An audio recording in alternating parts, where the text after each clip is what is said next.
আলহামদুলিল্লাহ সারা পৃথিবীর একটি ম্যাগনেট ইসলামের জন্য বলিষ্ঠ কণ্ঠস্বর এবং যত ধরনের ইসলামের উপর আঘাত এনেছে, অপবাদ দিয়েছে, তার দাঁত ভাঙ্গা জবাব যিনি এই বর্তমান বিশ্বে দিয়েছেন তার নাম হচ্ছে ডক্টর জাকির নায়েক, ভারতের বংশোদ্ভূত। কিন্তু আফসোসের বিষয় হচ্ছে এই, ভারতের বুকে তিনি থাকতে পারেন না। ভারতের সেই মোদী সরকার, কসাই সরকার তার সম্পূর্ণ সম্পদ বাজেয়াপ্ত করেছে এবং তাকে সেখান থেকে অবাঞ্ছিত ঘোষণা করেছে, সেখানে তাকে থাকতে দেবে না। এই সম্পদ তিনি যখন সৌদি আরবে গেলেন, সৌদি আরব থেকে কানাডাতে গিয়ে তিনি খ্রিস্টান ধর্মের উপরে একটা তুলনামূলক একটা আলোচনা করলেন। সেই সময় কানাডিয়ান সরকার দেখলো এই লোক যদি আর কয়েকটা জায়গায় বক্তৃতা দেয় তাহলে সবাই কিন্তু মুসলিম হয়ে যাবে।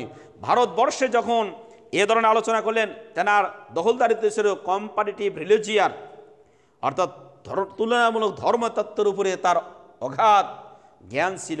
যখন তিনি ভারতের বুকে কথা বলতে সব জায়গায় বললেন যে মূর্তি পূজা করতে হবে, এরকম তাদের কোনো ধর্মীয় গ্রন্থে নাই। পণ্ডিতদের সাথে যখন চ্যালেঞ্জ ছুড়ে দিলেন, একটা পণ্ডিতও যখন চ্যালেঞ্জ দিতে পারলো না, সেই সময় তারা দেখলো আরে আমরা যদি এই চ্যালেঞ্জ দিতে না পারি তাহলে তো আমাদের ধর্মই থাকে না, আমরা কি নিয়ে আমরা জীবনযাপন করবো, আর রাজনীতি বা কি নিয়ে করব। তখন তার যাবতীয় সম্পদ বাজেয়াপ্ত করে তাকে দেশ থেকে বিতাড়িত করে দেয়। মনে রাখতে হবে ওয়াল্লাযী আরসালা রাসূলাহু বিল হুদা ওয়া দীনিল হক লিইয়ুযহিরাহু আলাদ দীনি কুল্লি। মনে রাখতে হবে সূরা তাওবার 33 নম্বর আয়াত, সূরা ফাতহের 28 নম্বর আয়াত, সূরা সফের 9 নম্বর আয়াত আল্লাহ রাব্বুল আলামিন একই কথা বলেছেন, এদেরকে বিতাড়িত করে লাভ নেই। আল্লাহ তার এই পৃথিবীতে ইসলামকে বিজয় বেশে প্রতিষ্ঠিত করবেন ইনশাআল্লাহ। ডক্টর জাকির নায়েককে বাংলাদেশে আসতে দেওয়া হয় না। 28 তারিখে তিনি আসতে চেয়েছিলেন, কিন্তু বাংলাদেশ ইন্টারিম গভর্নমেন্ট তথা অন্তর্বর্তীকালীন সরকার তাকে অনুমতি দেয় নাই। তবে আমরা মনে করি এটা হচ্ছে আমাদের দণ্ডদশা, ইমানের দুর্বলতা।